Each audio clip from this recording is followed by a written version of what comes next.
Welcome to Educators with Oil podcast, where we discuss education with God, teaching with love, and inspiring with faith. Take your oil with you.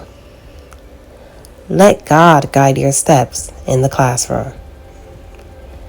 Co-hosts Ronette Branham and Shanae Moore. Welcome to Educators with Oil podcast. Welcome to Educators with Oil. We are here to discuss biblical strategies for effective teaching. I'm Ronette Branham, and this is my co-host, Shanae Moore. How are you today, Shanae? I'm feeling positive and hopeful in a good mood. I'm glad. I'm still in vacation mode. Yeah. I went on one vacation for a week, 5 days, Mm-hmm. to New Orleans. That was so much fun. I Yeah. didn't think I was gonna have that much fun. A girl's trip. You got to call it a girl's trip. Yes, that was so. I didn't think I was going. I think about going to cities. I always look at the cities, and then I'm like, I don't really care about that. Yeah. I don't really want to go. But I was changing my mind a little bit, and then when we got there, we had so much fun from the beginning to the end. Yeah. So I'm getting ready for another trip next week. Is it next week? The end of next week. So week into weekend, right before school starts back. So we're going on a road trip. So I'm just still in vacation mode. I'm not going to the classroom. I'm not going to set up. No. None of that. Where are you traveling to for the road trip? The road trip, we're going to North Carolina. We may get to Georgia. We're going to do 7. That makes like 8, 9 days. Right. And so we got to stop with my grandson's in college in North Carolina. And that's like out of the way for where we want to go. We want to go back to Assateague Island, where they have the wild horses and that beach there. But we want to go to other beaches. I was thinking Virginia Beach. And then that's like 5 hours from where my grandson is. So I don't know. Maybe we just go because he gets discounts for the NASCAR racetrack, and they have something going on Saturday. So if we can get there in time, we'll see if we could do that. I'm not sure. We're kind of winging it and looking at it and winging it. Yeah. We have different places we want to go. Just let it flow. Just go with the flow. I'm still in that vacation mode for real. I'm ready. How about you? Are you doing anything special before school, September? Before September, yeah. So starting on the 12th. Oh my gosh, that's coming up so soon. So starting on the 12th, I'm going into like a hibernation, hiatus, whatever you call it, like a whole rest period where I'm not doing any work. I'm just relaxing and just taking some time for me and my family. The goal was to go on a road trip. Now I didn't have a destination. I wanted to like be spontaneous. Like we just get in the car, we sleep in the car because I have the SUV, so we could pull all the seats down, and I was gonna get like a blow up bed to put it on. But no, we didn't have a destination. I was just gonna drive. Honestly, go to the end of New Jersey, go to Cape May, get on that ferry over to Delaware. Put your car on the thing, go to Delaware, and then drive down to Ocean City, and then go to Assateague Island. I promise you, you're gonna love it. I promise you. If you like beaches, if you don't like beaches, that's something different. But watching the horses and relaxing on the beach, and the kids love the water. The water is not New Jersey Shore water, that brown stuff. So think about it. Think about it. Yeah, that sounds good. I like that. That's a good, or go to Niagara Falls. Take that ride. I think that's like 5 hours. I like that. I don't know. Go to Maine. I always wanted to go to Niagara Falls. I might do that one. I wanted to do that. Then I'm like, I don't know. It was a choice, but we have to go to North Carolina. So that's out of it. As long as we're getting out, that's it.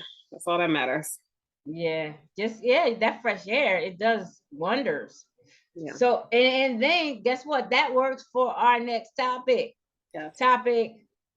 Podcast number 13. When you feel like giving up. Yeah. Things you can do, reasons you feel like giving up. Might be not even that. we'll talk about it. Yeah. But when you feel like giving up, you might just need a vacation. Yep. That's a good thing. Yep. That's your sign right there. Get up, get out, and do something. Yeah. So I'll just get this one scripture out. Galatians 6:9. Let us not be weary in doing good, for at the proper time we will reap a harvest if we do not give up. That's not saying don't give up something that you need to give up. Yeah. That's saying you might be working towards something, you get tired of working and working and working. So Yeah. that, just keep working towards that goal, and then you'll see the benefits in time, right? You're here to serve, and then you'll get an outcome that you desire if you keep on. I have a few things that could be the reason that you're tired, that you feel like throwing in the towel.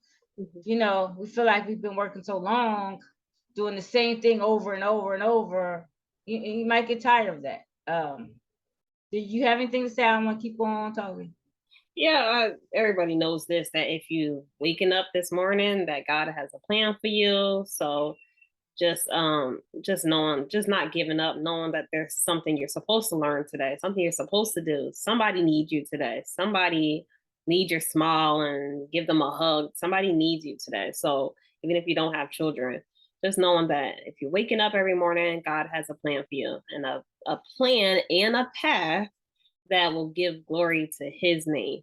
So we need to give ourselves periods of rest, like you talked about, from our hard work. We're not talking about periods of rest when you've been lazy all week, periods of rest when you've been working hard. And if you are filled with the Spirit, it shouldn't be hard to want to do good. But I think the problem is when we start to become weary is other people, like the comments from other people and things that people say when other people are like, oh, you haven't done this. Oh, you haven't done that. You haven't reached that yet. Oh, you're still a teacher.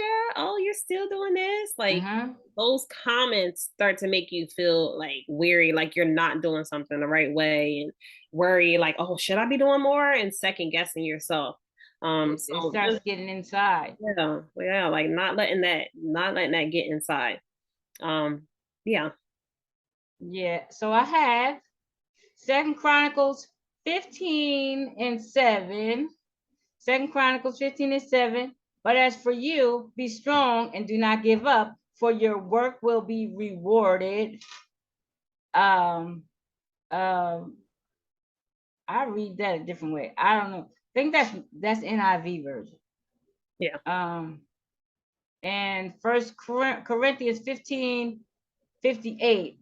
Therefore, my beloved brethren, be steadfast, immovable, always abounding in the work of the Lord, knowing that in the Lord your labor is not in vain. Look into the reason that you want to quit, right? Is it the administration? Is it lack of support? Is it people micromanaging, like the administration, or another teacher micromanaging? We could have that. Or co-workers. Your co-workers could be a lot, or they could not be holding their own, and you have to support your grade level. It could be a toxic working environment. I don't know about you, I know I have worked in toxic work environments, and it could be too much work. It could be your district is not functioning at I don't know, it could just be off kilter somehow. Your district could be lacking. Could be the demographic. You could have students that you can't even talk to because you don't know their language. I know Spanish. I'm not fluent anymore, but I have worked with students where I have my Google Translator out talking to them, and then have to ask other students to do that work and translate. That's hard. And then you might have family demands that are saying this is not working. You working and out of the home. You might need to be at home, or you taught for too many years. You might need a change in grade level, change in what you teach, a change in the whole districts. You might need a change. Or you could need a whole career change. You might be tired of teaching. I just went on and on, but there's so many reasons that you are tired, that you feel like giving up. I'm throwing in the towel. I'm not teaching anymore. And you need a rest.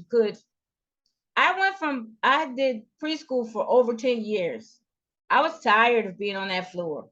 I couldn't do another floor. I could not jump around singing a happy song another minute. You know, I don't know if you ever been to a preschool, you see your kids, preschool teachers, they're just jumping around, all happy, acting like a clown all day.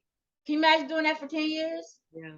They no, we sing an ABC song every day. Count to 10, 20. No, I had to get up and change. So there's a lot of reasons that you could have to give up. Yeah. And I kind of like forced myself that change too. Like when we were asked to like switch grade levels, I was like, my answer was yes, because I need a change. Because I know myself and I know that I've been teaching third grade for so long. Basically, all of my career of teaching has been third grade. So I will force myself to step in those new positions and take a risk, because I cannot keep doing the same thing over and over. I need a change, and that changes everything. Your whole perspective. Yeah. And just say it's your administration. No matter where you go, there's going to be administration. Even if you're the administration, if you might be the boss, you still have to answer to your customers. There's always going to be somebody to answer to. So we need to figure out, there's going to be deadlines. We need to figure out, what is the problem? Is there something in me? Do I need a rest? Mm-hmm. Right. You might need a rest you might not need a rest from that job. You might need a rest for your body, not meaning, my job is too much. My job might not be too much, but I need to get out and do, like I said, I'm still in vacation mode. I'm not going back. We got an email talking about we want to come do our classrooms weekend these dates. No. I am going to the thing where we get paid, because I'm on vacation, but that 2 days I'm going to get paid. So I'm in for it. Yeah. That, but I'm not going to work to sweat and worry about straightening out my classroom when I know they're going to give me 2 days. If they don't, well, I do it little by little. But yeah, it has to do a lot with our attitude. Yes. A lot with our attitude. And we have to, like you said, we have to take time to relax, turn off that teaching mode, plan to get away, put some money aside, save consistently so that you can have that extra money. I just thought about the money I'm about to spend. I could use that towards what we were talking about. Yeah. I was just thinking, we have to do things. If we have a goal that we're looking for, then it'd probably be like, okay, then I can relax right now. I'm doing this, that, and the other. So maybe it's not time for me to give up. Maybe I have to refocus. So I have more things, but yeah, I just want to add in there that when you're growing weary and getting worried, that God still sees your heart. He sees what you're doing. He sees all the hard work that you're putting in, and eventually, like Tech says, that you're going to reap a harvest. Yeah. Success, peace, joy, happiness, many other things. Like, it's just different for everybody. But whatever you're sowing into, like, we want to be sowing into our students and making sure they're getting all of that knowledge and all of the resources they need and all the support they need. But just sow into your students. And like, when I'm feeling those feelings like that, when I'm feeling weary and feeling those things, just pour into a student. Like, those connections with the student, find 1 or 2 students where I'm like, I'm going to pour into this student. I'm going to figure out what's going on with them. Why are they not understanding this? And just focus on that. It takes the attention of how you're feeling. It takes that selfishness away, and whatever you're going through, whatever you're feeling. And that makes me feel good when I'm giving and helping somebody. It really takes it off of me, and I just focus and pour into that student. Right. You're talking, wheels are just turning while you're talking, because I took the classes I said I was taking. Yeah. One thing is about giving, and it's saying give, be a giver. Give more than you get. you give more than you get, God's gonna have to fill you back up. How you gonna give if you don't have anything to give? God's gonna fill you back up. If you say, I'm gonna give to this student, I'm gonna serve this student, God's gonna have to give you something to give. You just think not only is God going to give you something to give, but the district is giving you a whole curriculum. Give it. You know that we can't, if you really look at your curriculum, you can't do all that stuff. Yeah. Everything that it says to do in one day, there's no way you can do it. Keep on giving. Give as much as you can. You might find another break. Say, okay, you can't do this, but I'm going to give this. This is not what I was thinking about, but this is something that you need. That's what I do with grammar. I do that with grammar.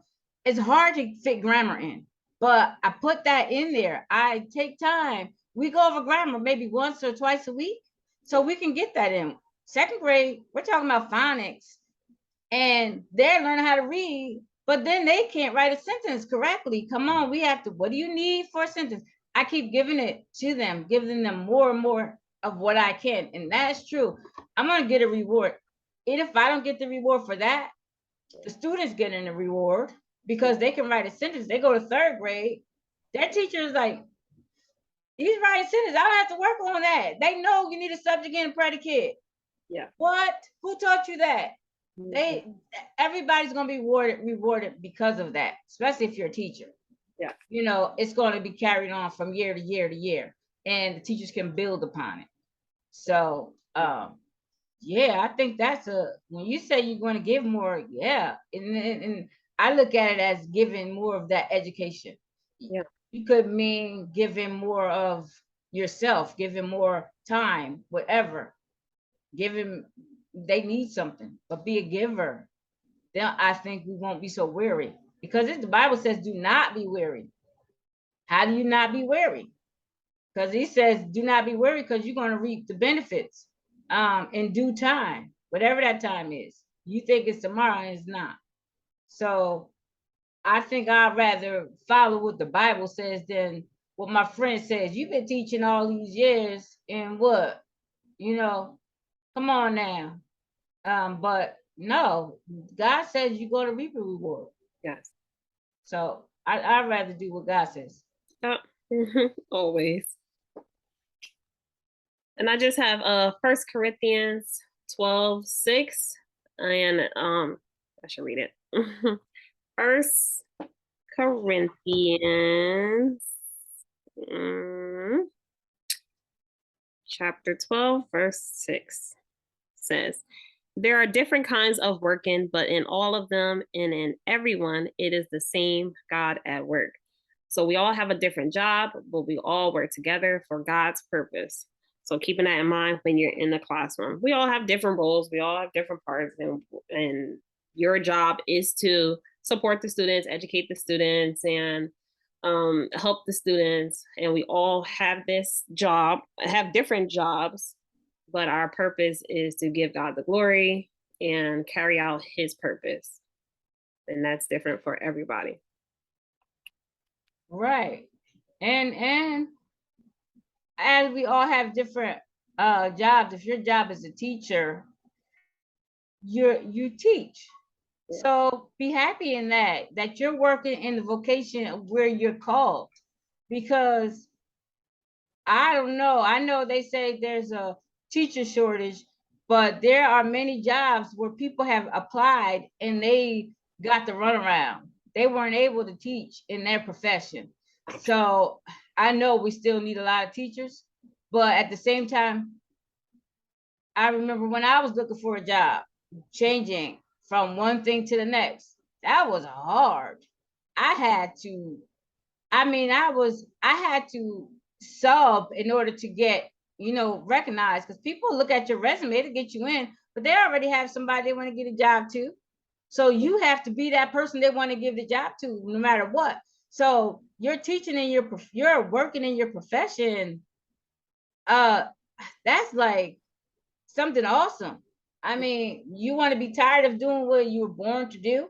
Yeah. Either you're born to do it or you're not. Maybe you teach in another job in another place. Maybe you're not a first grade teacher. Maybe you teach college. Maybe you teach Bible, something. But if you're working and you're where you were born to do, you're not gonna get tired of that.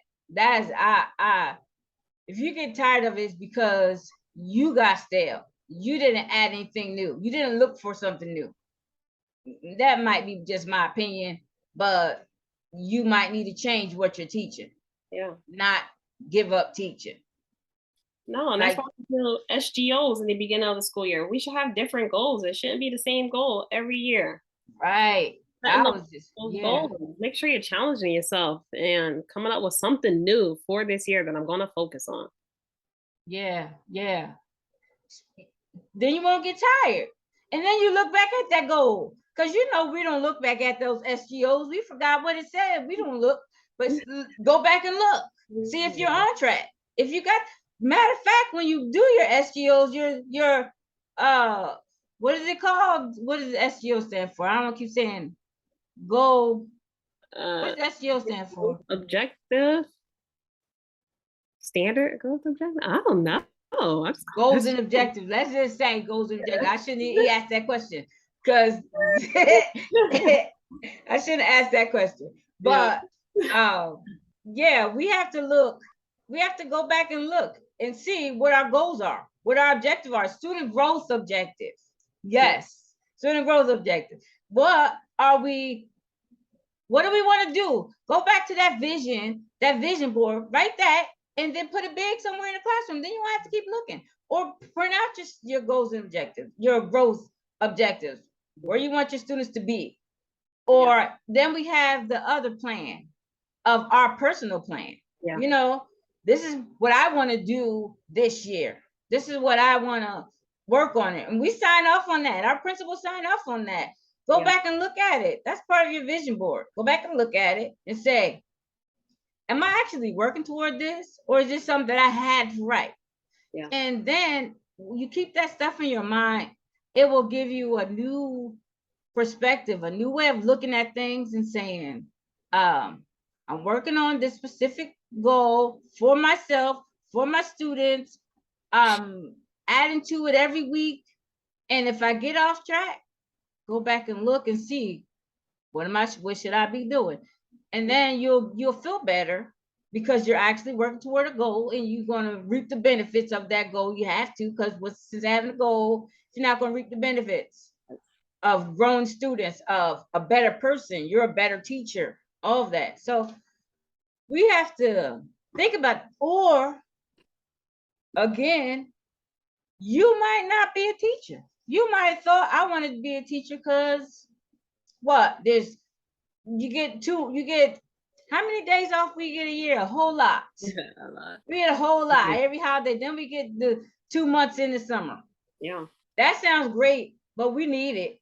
But I want to do that because look at the teachers. They get off work at 3:30 every day or whatever time. And I want to do that. You're not even a teacher. You don't even like kids or whatever. So think about it. It might be time for you to cut your losses and do something different. I've seen it. People left, and I can't believe they left the vocation. I still can't believe it. Some people, I don't know why they're still there. But the people that I see left, I'm like, really? But they weren't cut out to be teachers.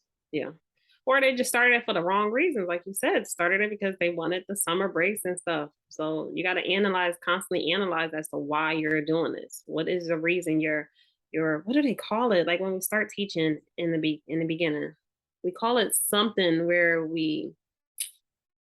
I think it's philosophy of teaching. Oh, like yeah. What's your philosophy? Yeah. Yes. Educational philosophy. Mm-hmm.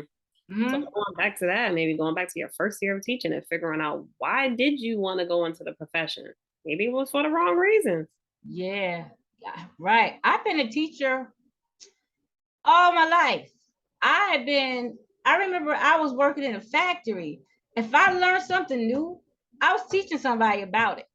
I remember we had this fingernail polish from Avon that made your nails grow, like just made your nails grow. I was showing everybody, get this stuff. Look, watch this. I mean, it worked. I think it had formaldehyde or something in it. They don't make it anymore, but it worked, right?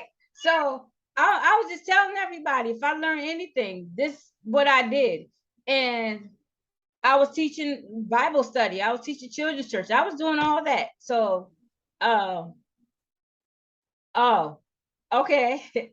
So just, I was a teacher. So if you're a teacher, you're going to know it. Yeah. So if you need a break, then you know it. So, what do you think, Shanae? You wanna anything else to add, or you wanna? Yeah, we just need to analyze, like you said, like try to figure it out. What do you think they can do to figure out why? Why they feel like giving up. Ask yourself all those questions. Mm-hmm. Ask, am I tired of this grade? Am I tired of this subject? Is administration too much? Is this something I can do? Who I could discuss this with? Do I need a break? Am I working too much? Do I need a rest? Right? Do I need a whole change? Is this district just too much? Whatever. Or should I be a teacher? Maybe there's something else I should be. Maybe I'm something else. I don't know. So think about all that. Be honest with yourself. If you can't be honest with yourself, you can't be honest with anyone. Yeah. So do that. That's what I think. Yeah, I agree.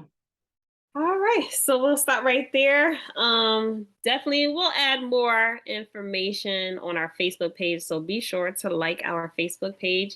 It is Educators with Oil.